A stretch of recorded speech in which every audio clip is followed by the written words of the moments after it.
शान।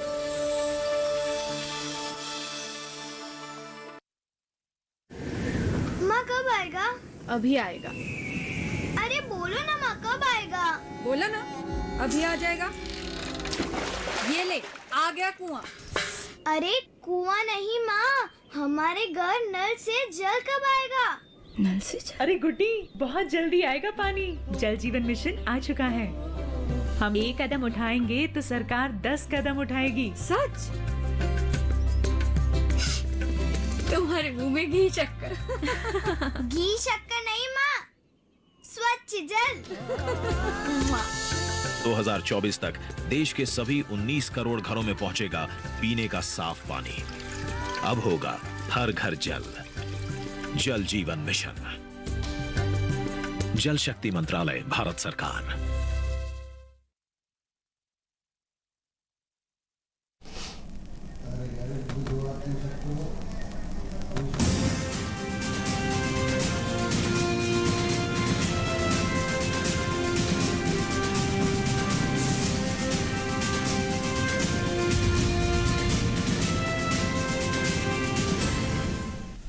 नमस्कार, किसान समाचार में आप सभी का स्वागत है। मैं हूं संतोष चौधरी। तो चलिए सबसे पहले शुरुआत करते हैं मुख्य समाचारों के साथ। केंद्रीय मंत्री पीयूष गोयल ने पहलगाम का दौरा कर पंचायती राज संस्थानों और उद्योगपतियों के प्रतिनिधि मंडल से की मुलाकात। पशुपालन, बागवानी, भेड़ पालन, हथकरघा और हस्तशिल्प विभाग द्वारा लगाए गए स्टॉलों का किया निरीक्षण।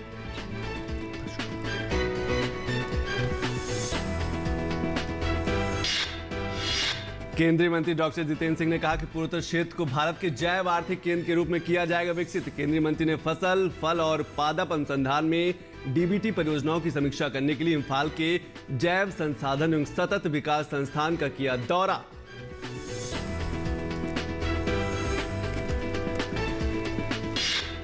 मध्य प्रदेश में आदिवासियों के दरवाजे पर पहुंचेगा सरकारी राशन। राज्य सरकार ने की घोषणा, अगले महीने से राज्य में मुख्यमंत्री राशन आपके द्वार योजना हो जाएगी लागू।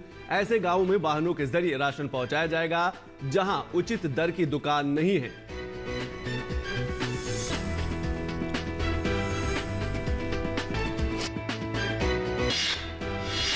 और मौसम विभाग ने बताया कि उत्तराखंड में अब कम होगा बरसात का कहर। केंद्रीय गृह मंत्री अमित शाह उत्तराखंड जाकर बारिश के बाद के हालात के करेंगे समीक्षा।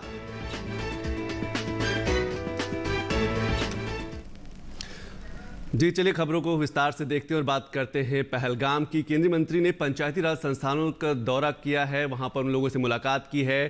केंद्रीय मंत्री पीयूष गोयल ने पहलगाम का दौरा कर पंचायती राज संस्थानों और उद्योगपतियों के एक प्रतिनिधि मंडल से मुलाकात की है, वहां के संस्थान का दौरा किया है। केंद्रीय वस्त्र, वाणिज्य और उद्योग एवं उपभोक्ता मामले, खाद्य एवं सार्वजनिक वितरण मंत्री पीयूष गोयल ने पहलगाम का दौरा करके और छोटे जो उद्योगपति हैं उनसे मुलाकात की है। केंद्रीय मंत्री ने पशुपालन, जिला उद्योग, ICDS, समाज कल्याण, बागवानी, भेड़ पालन, हथकरघा और हस्तशिल्प विभाग के कर्मचारियों से मुलाकात की है। विशेष रूप से उन उत्पादों को बढ़ावा देने पर बल दिया गया है जो केंद्र शासित प्रदेश की निर्यात क्षमता को बढ़ावा दे सकते हैं। जिला प्रशासन को उत्पादकता बढ़ाने के लिए स्थानीय उद्यमियों और कारीगरों को हर संभव सहायता देने के भी निर्देश दिए गए हैं।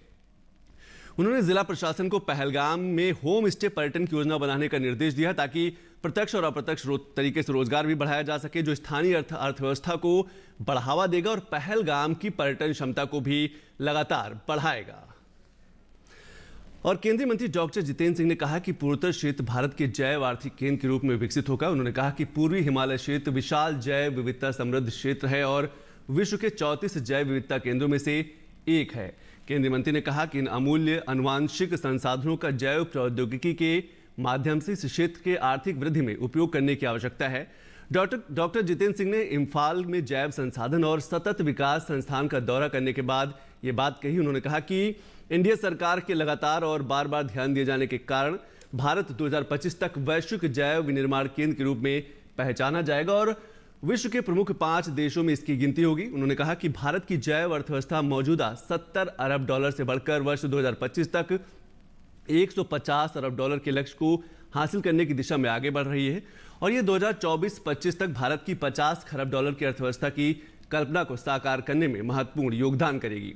डॉक्टर सिंह ने कहा कि पूर्वोत्तर क्षेत्र में वनस्पति, पशु और सूक्ष्म जीव संसाधनों का अनुवांशिक खजाना है। उन्होंने ये भी कहा कि जैव प्रौद्योगिकी विभाग ने अनुसंधान के लिए पूर्वोत्तर क्षेत्र में क्षमता निर्माण में महत्वपूर्ण भूमिका निभाई है।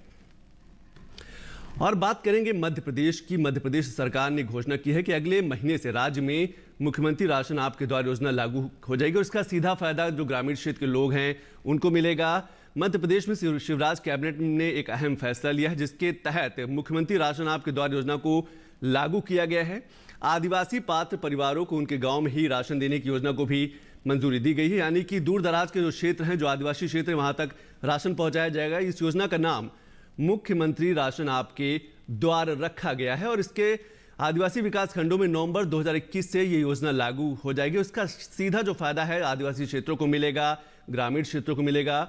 मुख्यमंत्री राशन आपके द्वार योजना में 16 जिलों के 74 विकास खंड में 7,511 ग्राम चिन्हित किए गए हैं। इससे जनजाति परिवारों को सीधे तौर पर लाभ मिलेगा और जिसमें पारदर्शिता भी बढ़ेगी। मुख्यालय गांव को छोड़कर दुकान से संलग्न अन्य गांवों में वाहन के माध्यम से राशन सामग्री का वितरण किया जाएगा, यानी कि जहां पीडीएस की दुकानें नहीं है वहां पर उनको पहुंचाया जाएगा। कलेक्टर हर महीने में राशन वितरण के लिए एक निश्चित तारीख भी निर्धारित करेंगे। एक गाड़ी से महीने में औसतन 220 से 440 क्विंटल खाद्य सामग्री का वितरण किया जाएगा। खाद्यान्न परिवहन में अनुमानित 472 वाहन उपयोग किए जाएंगे जो प्रदेश भर के अलग अलग क्षेत्रों में, अलग अलग जिलों में, अलग अलग गांवों में जाएंगे। 1 मीट्रिक टन वाले वाहन पर 24,000 रुपये प्रति महीने का खर्च भी निर्धारित किया गया है। 2 मीट्रिक टन वाले वाहन पर 31,000 रुपये प्रति माह की दर से सालाना व्यय 14 करोड़ 7 लाख रुपए एक अनुमानित लागत व्यक्त की गई है। और बात करेंगे मौसम की।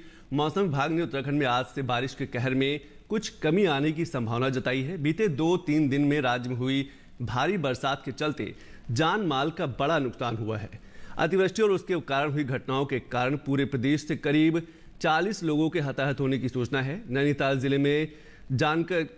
में काफी बारिश का कहर बरपा है। यहाँ करीब 25 लोगों के हताहत होने की खबर है। पुलिस, एसडीआरएफ, एनडीआरएफ की टीमें राहत एवं बचाव कार्यों में लगातार लगी हुई है और अब तक हजारों लोगों को मदद पहुंचाई गई है।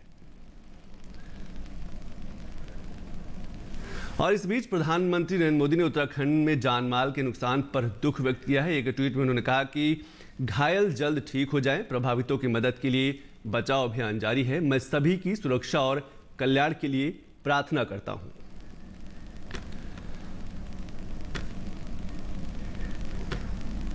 और इसके साथ ही केंद्रीय गृह मंत्री अमित शाह आज उत्तराखंड जाकर हालात की समीक्षा करेंगे। वहीं उत्तराखंड के मुख्यमंत्री पुष्कर सिंह धामी ने मंगलवार को राज्य के कुमाऊं और गढ़वाल क्षेत्रों में प्रभावित लोगों से मुलाकात की और मृतकों के परिजनों को 4-4 लाख रुपए की मुआवजा देने की घोषणा की है। इससे पहले धामी ने राज्य आपदा प्रबंधन मंत्री धन सिंह रावत और राज्य के डीजीपी अशोक कुमार के साथ बारिश से हुए नुकसान का आकलन करने के लिए प्रभावित क्षेत्रों का हवाई सर्वेक्षण किया। उन्होंने सभी जिलाधिकारियों को किसानों को हुए नुकसान का आकलन कर जल्द से जल्द रिपोर्ट भेजने का निर्देश दिया है।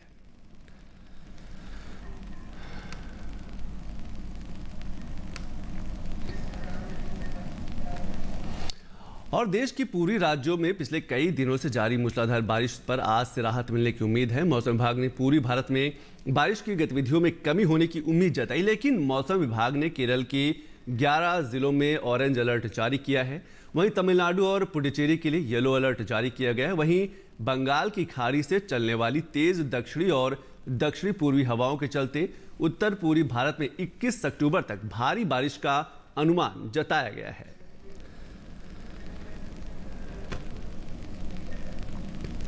और उत्तर प्रदेश के आगरा में भारी बारिश के कारण खेतों में खड़ी फसलें बर्बाद हो गई हैं। किसानों ने बताया है कि बेमौसम बारिश से फसलों को बहुत नुकसान पहुंचा है। और उत्तर प्रदेश के कानपुर में भी बेमौसम बारिश से फसल में पानी होने से किसानों को काफी नुकसान झेलना पड़ रहा है। किसानों ने यह भी बताया कि धान, प्याज, सब्जियों में पानी होने से नुकसान हो रहा है। अगर लगातार बारिश होती रही तो पूरी फसल नष्ट हो जाएगी। बेमौसम बारिश से किसान परेशान हैं। और उत्तर प्रदेश के मेरठ में भी बेमौसम बारिश से किसान परेशान है और बेमौसम बारिश से किसानों को बहुत नुकसान पहुंचा है। उनकी जो खड़ी फसल है उस फसल को भारी नुकसान पहुंचा है। और अब बात करेंगे पंजाब की। पंजाब के लुधियाना के किसानों ने बताया कि पराली जलाने से वातावरण को बहुत नुकसान पहुंचता है। केंद्र की सरकार ने इस तरफ काफी काम किया है और नई मशीनें भी मुहैया कराई है। किसानों में आई जागरूकता की वजह से अब पराली को खेत में ही दबाकर उससे खाद का काम लिया जा रहा है, जिससे आने वाले दिनों में पराली की जो समस्या है उससे छुटकारा मिल जाएगा।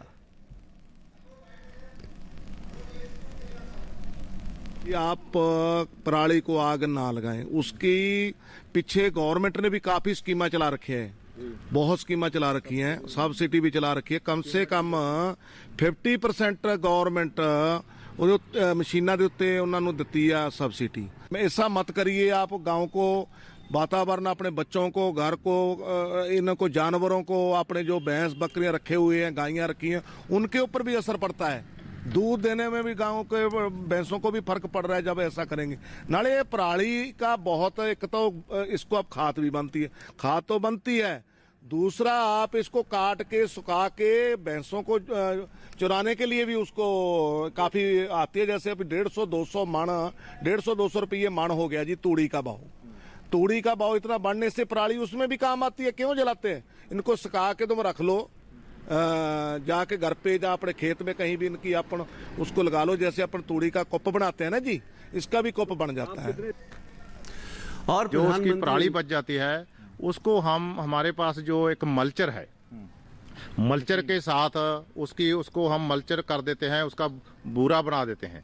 बूरा बनाने के बाद उसको जमीन में कल्टीवेट करके उसको खेत के अंदर ही उसको मिला देते हैं।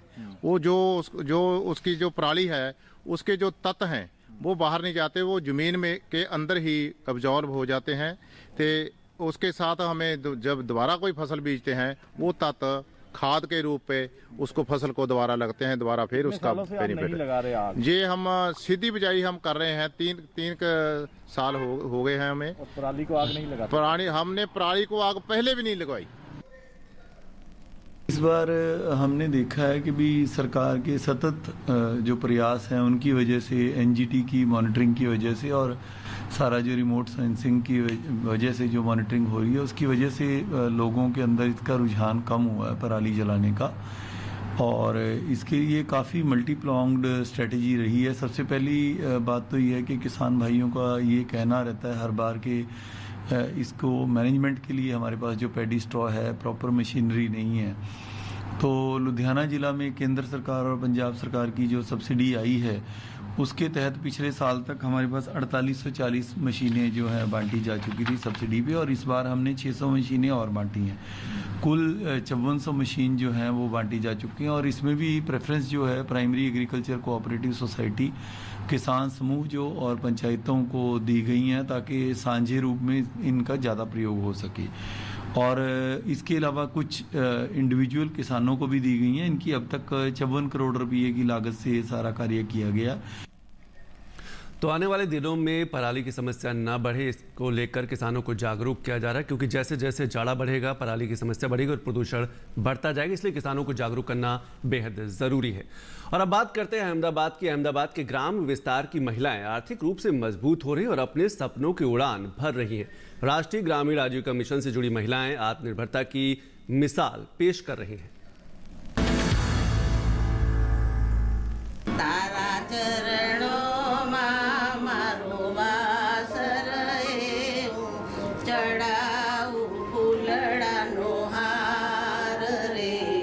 अहमदाबाद के साचना गांव की हर महिला अब आत्मनिर्भर बन चुकी है। महिलाएं अपनी रोजगार के साधन खुद खड़े कर रही हैं। साचना गांव की रंजन बेन पहले सिलाई का काम कर अपने परिवार का गुजारा चलाती थी। अक्सर सिलाई की वजह से उनकी आंखों में दर्द भी रहता था। मजबूरी की मार झेलती रंजन बेन अक्सर निराश हो जाती थी। 10वीं पास होकर उन्होंने कभी सपने में भी नहीं सोचा था कि वे बैंक में अच्छे स्तर पर काम करेंगी और राष्ट्रीय ग्रामीण आजीविका मिशन से जुड़कर आर्थिक रूप से मजबूत बनेंगी। पर इनके इस सपने को उड़ान दी राष्ट्रीय ग्रामीण आजीविका मिशन योजना ने। एनआरएम का बहुत बहुत धन्यवाद कि मैं 10वीं पास होकर भी जब मैं जाती हूँ बैंक में तब लोग मुझे कहते हैं मैडम आई, तो मुझे बहुत अच्छा लगता है। और जब मैं पहले में जाती तो लाइन में खड़ा रहना पड़ता था। गांव की महिलाएं जो घरों से बाहर निकलने में भी कतराती थीं, वो आज अन्य शहरों में जाकर अपने सामान बेच रही हैं। इस योजना के तहत स्वयं सहायता समूह से जुड़कर महिलाएं तोरण, झूमर, झूले आदि अलग अलग वस्तुएं बनाकर प्रति माह 5 से 6 हजार की कमाई कर रही हैं। इस आय से न केवल वो आत्मनिर्भर बन रही हैं, बल्कि अपने परिवार को आर्थिक रूप से मदद देने में भी सक्षम हुई हैं। रंजन बेन जैसे उदाहरण और भी हैं। हाँ, सभी महिलाओं में आत्मनिर्भर होने का बहुत गर्व होता है हमें, क्योंकि जब हम पहले घर से निकलते थे तो हमें लगता था कि सास से पैसे लेने पड़ेंगे, हस्बैंड से मांगने पड़ेंगे, लेकिन अभी हमारे पास भी पैसा रहता है और हम भी हस्बैंड की मदद करते हैं। पहले हमारे पास तो कुछ था ही नहीं, हमें आत्मनिर्भर रहना, हमें पुरुष पर निर्भर होना पड़ता था, पर हमने महिलाओं के खेती के औजार का सब सामान खरीद कर हमने अधिक लाभ प्राप्त हुआ है। इसलिए सरकार श्री का हमें बहुत लाभ मिला है। अहमदाबाद के वीरम गांव तालुका में राष्ट्रीय ग्रामीण आजीविका मिशन में 1490 स्वयं सहायता समूह है, जिसमें 15,000 से अधिक महिलाएं ऑर्गेनिक हल्दी, हैंडीक्राफ्ट, एग्री फार्म जैसे अलग अलग काम कर सशक्त हो रही हैं। 15,090 में SHG की महिलाएं हैं। SHG 10 बहनों का एक SHG बनता है, 10 से 15 का उसका रूल्स है। इसमें 18 से ऊपर की उम्र की बहनें होती है वो SHG ग्रुप में जुड़ाती है और फिर उनकी वो सेविंग करती है। एक बहन का जो उनकी कैपेसिटी होती है इस प्रमाण की 50 करे, 100 करे, ऐसे वो मंथली इनकम के बारे में वो सोच के उनकी सेविंग करते हैं और सेविंग के बाद उनका कोई भी बैंक में नज़दीक की बैंक होती है उसमें वो अकाउंट खुलवाती है। वो अकाउंट खुलने के बाद उनकी हर महीने की मंथली जो सेविंग आती है वो बैंक में रखती है और फिर वो मीटिंग करती है। ऑर्गेनिक हल्दी का काम अभी हमारे महमदपुरा विलेज में हो रहा है। महिलाएं आत्मनिर्भर बनेंगी तभी तो देश भी आत्मनिर्भरता की ओर आगे बढ़ेगा। महिलाएं सशक्त हो रही हैं और गर्व से अपना जीवन यापन भी कर रही हैं। ये महिलाएं अच्छी आय तो कमा ही रही हैं, इनकी खिलखिलाती मुस्कान औरों के लिए भी प्रेरणा बन रही है। गुड न्यूज जज्बा। और केंद्रीय गृह मंत्री अमित शाह ने नई दिल्ली में मोदी वैन को हरी झंडी दिखाई है। यह वैन ग्रामीण क्षेत्रों में कोरोना के प्रति लोगों को जागरूक और टीकाकरण के लिए प्रेरित करेगी। इसके अलावा वैन जहां भी जाएगी गांवों को स्वच्छ रखने, जल संचय करने के लिए भी लोगों को प्रेरित करेगी। भारतीय जनता पार्टी की ओर से इस मिशन की शुरुआत प्रधानमंत्री नरेंद्र मोदी के सरकार में 20 साल पूरे होने के मौके पर सेवा ही संगठन कार्यक्रम के तहत की गई है। उत्तर प्रदेश के कौशाम्बी जिले के 5 विधानसभा क्षेत्रों में 5 मोदी वैन संचालित होगी। इन वैन का संचालन भाजपा के राष्ट्रीय सचिव व कौशाम्बी से लोकसभा सांसद विनोद सोनकर द्वारा किया गया। ये मेरी लोकसभा में 5 विधानसभा है, 5 विधानसभाओं के लिए 5 वैन निकाली गई है और पर्पज है सेवा ही संगठन को चरितार्थ करना। जिस गांव में जाएगी उस गांव में 100% वैक्सीनेशन का काम होगा और साथ ही साथ वहां पे स्वच्छता का, वृक्षारोपण का शपथ दिलाई जाएगी। और अब बात करते हैं मंडी भाव की और देखते हैं कि देश की अलग अलग अनाज मंडियों में अनाज का क्या क्या है भाव।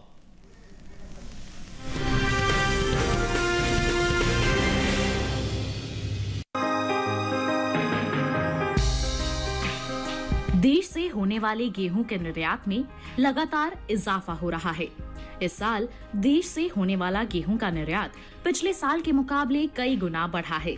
साल 2021 में अप्रैल से अगस्त महीने के दौरान देश से गेहूं का निर्यात 19,86,000 टन के पार पहुंच गया है, जबकि बीते साल के समान अवधि के दौरान निर्यात महज 2,63,039 टन का ही हुआ था। वहीं रबी विपणन अवधि साल 2021-22 के दौरान 85,603.57 करोड़ रुपए के न्यूनतम समर्थन मूल्य पर कुल 433.44 लाख मीट्रिक टन गेहूं की खरीद की गई है, जो कि अब तक की सबसे अधिक खरीद है और इससे लगभग 49.20 लाख किसान लाभान्वित हुए। गेहूं के हाजिर भाव की बात करें तो एगमार्क नेट के अनुसार गुजरात की राजकोट मंडी में लोकवान और शरबती गेहूं के भाव में उतार चढ़ाव बना रहा। राजकोट मंडी में 18 अक्टूबर को लोकवान गेहूं का भाव रहा 2,065 रुपए। 19 अक्टूबर को इसके भाव में 15 रुपए की गिरावट आई और भाव 2,050 रुपए पर आ गया, जबकि राजकोट मंडी में ही शरबती गेहूं के भाव में उठाव दर्ज किया गया। 19 अक्टूबर को यहां शरबती गेहूं 15 रुपए चढ़कर 2,140 रुपए पर बिका। वहीं मध्य प्रदेश की खातेगांव मंडी में इस दौरान गेहूं के सौदों में 20 रुपए की नरमी के साथ कारोबार हुआ। यहां 19 अक्टूबर को गेहूं का भाव रहा 1980 रुपए, जो 18 अक्टूबर को 2000 रुपए था। महाराष्ट्र की पुणे मंडी में बीते 2 दिनों के दौरान शरबती गेहूं के भाव स्थिर रहे। 18 और 19 अक्टूबर को यहां शरबती गेहूं के भाव में कोई फेरबदल नहीं हुआ और भाव 4150 रुपए पर बरकरार रहा। राजस्थान की बेगू मंडी में 18 अक्टूबर को गेहूं का भाव था 2060 रुपए। 19 अक्टूबर को इसके सौदे 10 रुपए टूटकर 2050 रुपए पर हुए।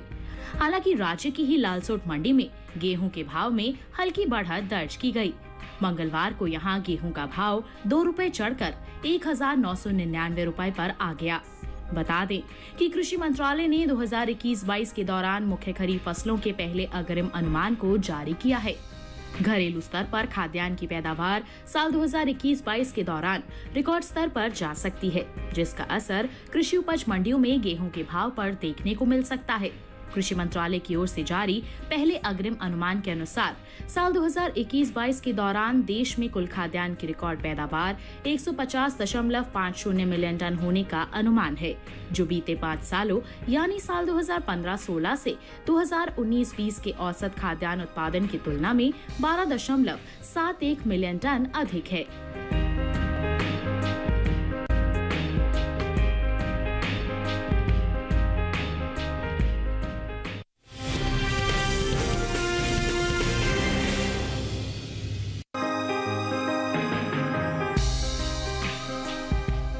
कृषि मंत्रालय की ओर से साल 2021-22 के खरीफ फसलों के लिए पहला अग्रिम अनुमान जारी किया जा चुका है। फसल वर्ष 2021-22 के लिए 21 सितंबर को जारी पहले अग्रिम अनुमान के अनुसार इस साल देश में दलहन की पैदावार 9.45 मिलियन टन होने का अनुमान लगाया गया है, जो 8.06 मिलियन टन की औसत खरीफ दलहन की तुलना में 1.39 मिलियन टन अधिक है। वहीं बात कुल दलहन की बुआई की करें तो चालू खरीफ सीजन में दलहनी फसलों की बुआई बीते साल से आगे चल रही है। देश भर में खरीफ दलहनी फसलों में शामिल अरहर और उड़द का रकबा बीते साल से आगे चल रहा है।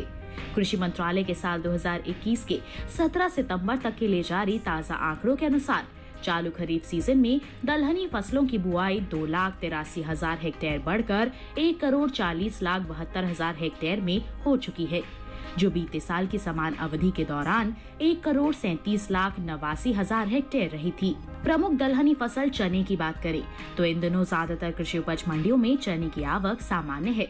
अधिकतर मंडियों में चने के सौदों में उठापटक के साथ कारोबार हुआ। इसके हाजिर भाव पर नजर डालें तो एगमार्क नेट के अनुसार गुजरात की ध्रोल मंडी में 18 अक्टूबर को चने का भाव रहा 3,975 रुपए। 19 अक्टूबर को इसके भाव में 455 रुपए का उछाल आया और भाव 4,430 रुपए पर जा पहुंचा। इसी तरह राज्य की ही राजकोट मंडी में चने के सौदों में 115 रुपए के उछाल के साथ कारोबार हुआ। यहां 19 अक्टूबर को चने का भाव रहा 4,700 रुपए, जो 18 अक्टूबर को 4,585 रुपए था। वहीं महाराष्ट्र की पुणे मंडी में बीते 2 दिनों के दौरान चने के भाव स्थिर रहे। यहां 18 और 19 अक्टूबर को चना बिना किसी उतार चढ़ाव के 6,000 रुपए पर बिका। इसी तरह राजस्थान की बारां मंडी में 18 अक्टूबर को चने का भाव था 4,600 रुपए। 19 अक्टूबर को इसके सौदों में कोई फेरबदल नहीं हुआ और भाव 4,600 रुपए पर बरकरार रहा। जबकि लालसोट मंडी में चने के भाव में बढ़त दर्ज की गई।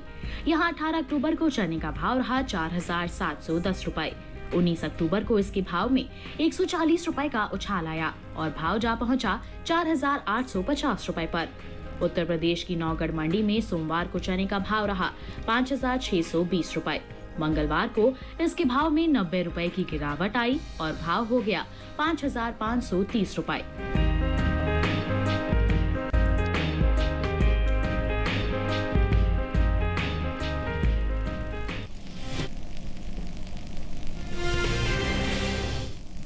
और अब बात करते हैं मौसमी खेती की और देखते हैं कि इस मौसम में किसान अपनी फसलों का कैसे रखें ध्यान।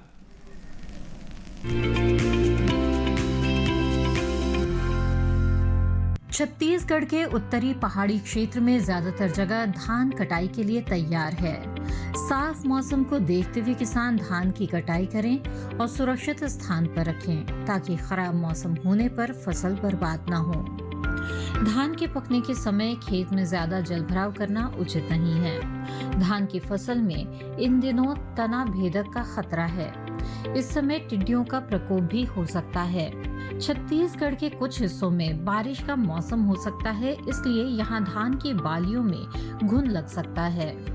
किसानों को सलाह है कि वो खेत में जाकर घुन लगने की निगरानी करें। अगर घुन या किसी तरह का संक्रमण वाला रोग दिखे तो तुरंत विशेषज्ञ की सलाह से दवा का छिड़काव करें। छत्तीसगढ़ में उड़द और मूंग की फलियां पक चुकी हो तो समय पर कटाई कर लें। छत्तीसगढ़ के किसान टमाटर, मिर्च, बैंगन और शिमला मिर्च की नर्सरी की बुआई जल्द से जल्द पूरी करें। वहीं फूल गोभी, पत्ता गोभी और ब्रोकली जैसी सर्दियों के मौसम में बोई जाने वाली सब्जियों की नर्सरी की बुआई का काम भी पूरा करें। फल और फूल आने के समय केले के पेड़ों को बांस लगाकर सहारा देने का काम करें। छत्तीसगढ़ में गुलदाउदी और ग्लैडियोलस जैसे खूबसूरत फूलों के पौधों की रोपाई के लिए ये समय अनुकूल है। रजनीगंधा के खेत में खरपतवार नियंत्रण का काम करें। ओडिशा में नारियल के पेड़ों की जड़ों से खरपतवार साफ करें। इस समय ओडिशा में आम की पौध लगाई जा सकती है। बारिश की संभावना को देखते हुए खेतों में पर्याप्त जल निकासी की व्यवस्था करें। बरसात के समय सब्जियों में भौरे जैसा दिखने वाला कीट का प्रकोप हो सकता है। बैंगन में फल बेधक का खतरा है।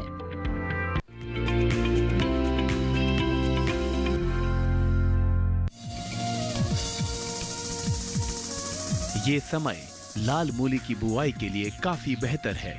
इस समय किसान मूली की पूसा मृदुला किस्म लगा सकते हैं। मूली की ये किस्म लाल रंग की होती है, इसलिए इसे लाल मूली भी कहते हैं। मूली की इस किस्म की बुआई सितंबर से फरवरी तक की जा सकती है।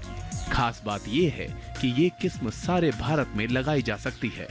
1 हेक्टेयर में बिजाई करने पर इसकी 135 क्विंटल तक उपज ली जा सकती है। इस मूली की जड़ लट्टू के आकार की होती है और इसका रंग चमकीला लाल होता है। ये खाने में मुलायम होती है और इसका स्वाद काफी तीखा होता है। इसकी पत्तियां गहरे रंग की होती हैं। बुआई के 20 से 25 दिनों बाद ये तैयार हो जाती है। किसान बुआई से पहले खेतों को जोतकर एकदम समतल कर लें। साथ ही खेत में से खरपतवार को भी पूरी तरह से निकाल लें। बुआई के लिए 8 से 10 किलो बीज 1 हेक्टेयर के लिए काफी रहेंगे। बुआई करते समय पंक्ति से पंक्ति की दूरी 30 सेंटीमीटर और पौध से पौध की दूरी 10 सेंटीमीटर रखें। बुआई के बाद 6 से 7 दिन के अंतराल पर फसल में सिंचाई करते रहें। मूली में चेंपा होने का खतरा बना रहता है।